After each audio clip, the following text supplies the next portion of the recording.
ఒక్క రోజైనా తండ్రి నోటైనా, కొడుకు నోటైనా, అల్లు నోటైనా, బిడ్డ నోటైనా, వాని చుట్టపని నోటైనా ఈ ప్రభుత్వం మంచి పని చేసింది, ఈ పని మంచి చేసినందుకు మేము అభినందిస్తున్నామని ఒక్క రోజైనా మాట్లాడినరా?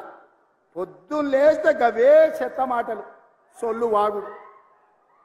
ఎప్పుడు ఇది పోతుందా, ఎప్పుడు మేము కూర్చుంటామని. ఒక ఆయన అంటాడు ఇది 3 నెలలు కూడా ఉండదని, ఇంకొక ఆయన అంటాడు 6 నెలలు కూడా ఉండదని. నేను చెప్పదలుచుకున్న సన్నాసులను, ఎవడైనా 3 నెలలో 6 నెలలో ఈ ప్రభుత్వం ఉండదు అని గ్రామాలకు వచ్చే మా కార్యకర్తలు వాళ్ళని పట్టుకొని యాప చెట్టు కట్టేసి లాగుల తొండలిడ్చి కొడతారని చెప్పి నేను ఈ సందర్భంగా చెప్పదలుచుకున్నా. ఆ సన్నాసుడు అంటుండు ఎన్నికల కంటే ముందు రేవంత్ రెడ్డి పేరు చెప్తే 3 సీట్లు రాకపోతుండే అని. నేను ఇవాళ ఈ వేదిక మీద నుంచి ఆ సొల్లు వాగుడు వాగే కేటీఆర్ కి సవాలు విసురుతున్నా. బిడ్డ, ఇవాళ నేనే ముఖ్యమంత్రి, నేనే పిసిసి ప్రెసిడెంట్ను. రేపు రాబోయే పార్లమెంట్ ఎన్నికల్లో నేను సవాలు విసురుతున్నా. నీ చేతనైతే దమ్ముంటే, నువ్వు మొగోడు అయితే ఈ తెలంగాణ రాష్ట్రంలో బిడ్డ ఒక్క సీటు గెలిచి చూపించు. నీ అయ్యా నువ్వు వస్తావో, నీ అయ్య వస్తాడో మా కార్యకర్తలు చూసుకుంటారు. బిడ్డ, నువ్వు అనుకుంటున్నావా అల్లా తప్పగాడని? అల్లా తప్పగాలం కాదు, అవులగాలలాక అయ్య పేరు చెప్పుకొని కుర్చీలో కూర్చోలేదు సన్నాసోడా. కింది నుంచి కార్యకర్తగా కష్టపడి జెండాలు మోసి లాఠీ దెబ్బలు విని నీ అక్రమ కేసులు ఎదుర్కొని చెర్లపల్లి చెంచల్గూడ జైల్లో మగ్గినా భయపడకుండా, లొంగిపోకుండా నిటారుగా నిలబడి నిన్ను, నీ అయ్యను, నీ బావను బొందబెట్టి ఇవాళ ఆ కుర్చీలో కూర్చున్నాం.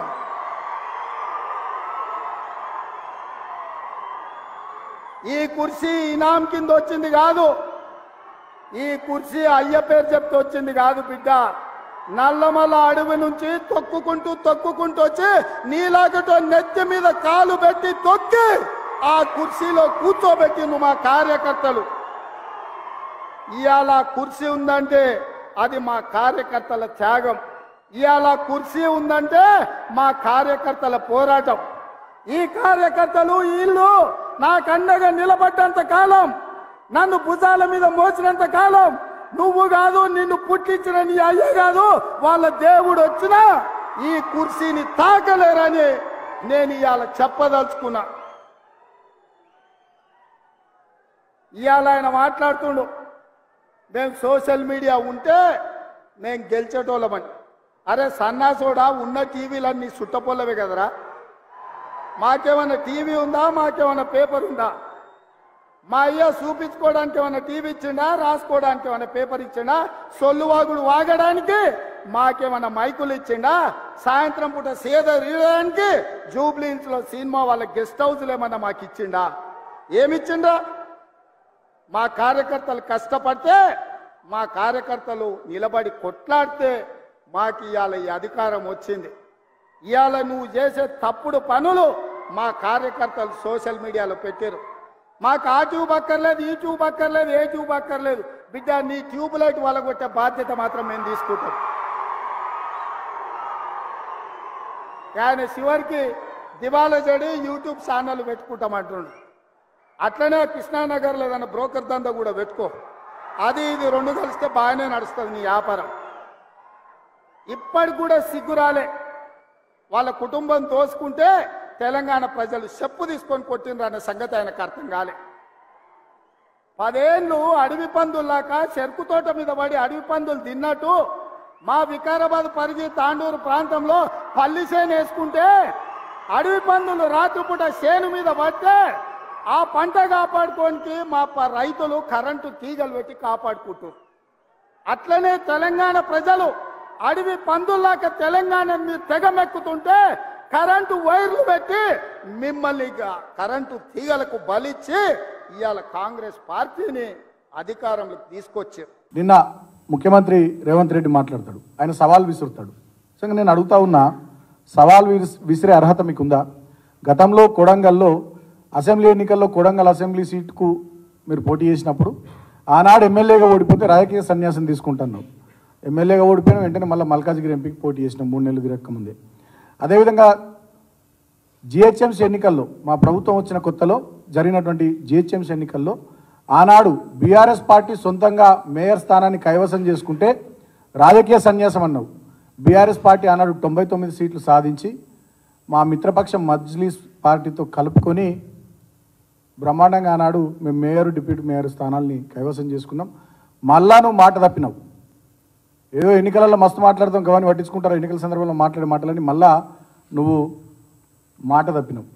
కాబట్టి అటువంటి నీకు సవాల్ చేసే అర్హత లేదు. అయినప్పటికీ నువ్వు నిన్న సవాల్ చేసినావు కాబట్టి కేటీఆర్ గారిని ఇవాళ మేము సవాల్ చేస్తూ ఉన్నాం. మీకు దమ్ముంటే మీ రాహుల్ గాంధీ గారిని ప్రధానమంత్రి అభ్యర్థిగా ప్రకటించుకొని 543 సీట్లున్న లోక్సభలో ఈ భారతదేశంలో మ్యాజిక్ ఫిగర్ 270 సీట్లు కదా, దమ్ముంటే ఆ 272 సీట్లు మ్యాజిక్ ఫిగర్ దాటేటట్టుగా కాంగ్రెస్ పార్టీ మీ రాహుల్ గాంధీ గారిని ప్రధానమంత్రి అభ్యర్థిగా ప్రకటించుకొని ఎన్నికలకు పోవాల్సిందిగా నేను సవాల్ చేస్తూ ఉన్నా. ఎట్లయితే మా కేటీఆర్ గారు మొన్న అన్నారో రేవంత్ రెడ్డిని ముఖ్యమంత్రి అభ్యర్థిగా ముందే ప్రకటిస్తే 30 సీట్లు కూడా రావని అన్నారు. రాహుల్ గాంధీ గారిని ప్రధానమంత్రి అభ్యర్థిగా ప్రకటిస్తే మీకు ప్రధాన ప్రతిపక్ష హోదా కూడా దక్కదు. 55 సీట్లు రావాలి ఎల్ఓపికి లోక్సభలో, ప్రధాన ప్రతిపక్ష హోదా కూడా దక్కదు. మీకు దమ్ముంటే మేము సవాల్ చేస్తూ ఉన్నాం, రాహుల్ గాంధీ గారిని ప్రధానమంత్రి అభ్యర్థిగా ప్రకటించుకొని మీరు లోక్సభ ఎన్నికల్లో కాంగ్రెస్ పార్టీ పోటీ చేయాలి. పోటీ చేసి సొంతంగా మీరు ప్రభుత్వాన్ని ఏర్పాటు చేసే సీట్లను సాధించాలి. మీకు ఆ దమ్ముందా రాహుల్ గాంధీ గారిని ప్రధానమంత్రి అభ్యర్థిగా ప్రకటించుకొని పోటీ చేసే ముఖం ఉందా మీకు అని చెప్పి నేను రేవంత్ రెడ్డిని సవాల్ చేస్తూ ఉన్నా. ఇంకా నిస్సిగ్గుగా భూతు పురాణాలు అబద్ధపు ప్రచారాలతోని ఎదురుదాడి చేసే, అంటే ఇంకా మీరు పాలకపక్షం అనేటటువంటిది మర్చిపోయి ప్రతిపక్షం అనేటటువంటి భావనలోనే ఉన్నారేమో అనిపిస్తుంది రేవంత్ రెడ్డిని చూస్తే. ఇంకోటి కూడా చాలా స్పష్టంగా అర్థమవుతుంది ఏంటంటే ప్రజల దృష్టిని మరల్చే కుట్ర చేస్తూ ఉన్నాడు రేవంత్ రెడ్డి. మాట్లాడితే కేటీఆర్ గారిని హరీష్ గారిని విమర్శించడం, ఇష్టం వచ్చినట్టుగా తిట్టడం, అడ్డగోలు విమర్శలు, నోటికి ఏదొస్తుంది అసెంబ్లీ వేదికైనా సచివాలయమైనా చివరికి మేడారం సమ్మక్క సారలమ్మ జాతర అయినా వాళ్ళు పెట్టుకునే సభలైనా ఇచ్చే టీవీ ఇంటర్వ్యూలైనా ముఖ్యమంత్రి గారు మంత్రులు నోటికి ఏదొస్తుంది ఎంత వస్తే అంత అడ్డగోలుగా మాట్లాడుతున్నారు. ఇక మళ్ళీ మేము దానికి రియాక్ట్ అయితే ఇక చూసిరా వీళ్ళు ఆగుతలేరు, 2 నెలలు కాలే వీళ్ళకి అధికారం పోయి వీళ్ళు ఆగుతలేరు, ఓపిక లేదు. అంటే వాళ్ళేమో మమ్మల్ని తిడతారు, వాళ్ళేమో మమ్మల్ని దూషిస్తారు, అడ్డగోలుగా బూతులు మాట్లాడతారు. ఒక ఉద్యమ నాయకుడు 14 ఏళ్ళు పోరాటం చేసి చావు నోట్ల తలబెట్టి తెలంగాణను తెచ్చిన తెలంగాణను 10 ఏళ్లలో రోల్ మోడల్గా ఈ దేశంలో తీర్చిదిద్దినటువంటి తెలంగాణ బాపు, తెలంగాణ జాతిపిత మా కేసీఆర్ గారిని పట్టుకొని ఇష్టం వచ్చినట్టుగా ఆయన మాట్లాడతాడు. ఆయన మాట్లాడిన మాటలకు మళ్ళీ మేము రియాక్ట్ అయితే అవి చూసిరా వీళ్ళు ఆగుతలేరు, వీళ్ళకి ఓపిక లేదు, వీళ్ళు గిట్లంటారా వీళ్ళు గట్లంటారా అని చెప్పి ఉల్టా చోర్ కొత్వాల్కో డాంటే అన్నట్టుగా మళ్ళీ మా మీద బురద చల్లే ప్రయత్నాలు చేస్తూ ఉన్నారు. ఇంకా దుర్మార్గం, ఆయన నోరు అది నోరా మూసినది మోరా నాకైతే అర్థమవుతలేదు. కానీ ఇంకా దుర్మార్గం ఏంటంటే ఆయన మాట్లాడుతున్నటువంటిది ప్రభుత్వాన్ని ఎవరు వడగొడతారు, ఎవడనండి ప్రభుత్వాన్ని వడగొడతాను ఎవడన్నా అన్నాడా? ఇప్పుడు మీ వాళ్ళనే 10 గుంపులు ఉన్నాయి, 10 గ్రూపులు ఉన్నాయి, నువ్వో గుంపు మేస్త్రి, నీళ్ళకి ఇంకో 9-10 మంది గుంపు మేస్త్రీలు ఉన్నారు. దాంట్లో ఎవరేం చేసుకుంటారో మాకేం సంబంధం? మేము నీ ప్రభుత్వం పడిపోవాలని మేము కోరుకుంటలే, నువ్వు 5 ఏళ్ళు ఉండాలి, నువ్వు ఇచ్చినటువంటి హామీ ప్రతిదీ నిలబెట్టుకునే ప్రయత్నం నువ్వు చేసే క్రమంలో నువ్వు బొక్కబోర్ల పడతావు ఖచ్చితంగా, మాకు ఆ విషయం తెలుసు. ఎందుకంటే నీకు పరిపాలన అనుభవం లేదు, నీకు చేత కాదు, ప్రజలంటే ప్రేమ లేదు, నీకు తెలంగాణ మీద ప్రేమ లేదు, ఈ సమాజం పట్ల నీకు గౌరవం లేదు, ఒక బాధ్యత లేదు. తెలంగాణ ప్రజల దురదృష్టమో నీ అదృష్టమో నువ్వు ముఖ్యమంత్రి అయినవు. బంగారు పల్లెంలో తెలంగాణని నీకు అప్పచెప్పినాం, ఇక దాన్ని కుక్కలు నింపిన విస్తరాకి చేసి పారేస్తున్నావు నువ్వు. రేవంత్ రెడ్డి తన భాష మార్చుకోవాలి, తన పద్ధతి మార్చుకోవాలి, నీకు సవాల్ చేసే అర్హత కూడా లేదు. ఎందుకంటే గతంలో 2-3 సందర్భాల్లో సవాళ్ళు చేసి నువ్వు తోక ముడిచినావు. ఇవాళ మేము సవాల్ చేస్తూ ఉన్నాం, మా సవాల్ను స్వీకరించు. బీఆర్ఎస్ పార్టీ పక్షాన మేము సవాల్ చేస్తూ ఉన్నాం. దమ్ముంటే మీ రాహుల్ గాంధీని ప్రధానమంత్రి అభ్యర్థిగా ప్రకటించుకొని మీరు 543 లోక్సభ స్థానాలున్న ఈ భారతదేశంలో 272 లోక్సభ స్థానాలు సొంతంగా కాంగ్రెస్ పార్టీ గెలుచుకోవాలని చెప్పి మేము సవాల్ చేస్తూ ఉన్నాం. దమ్ముంటే మా సవాల్ను స్వీకరించు, మీ రాహుల్ గాంధీని ప్రధానమంత్రి అభ్యర్థిగా ప్రకటించు, మీకు 40 సీట్లు కూడా రావు.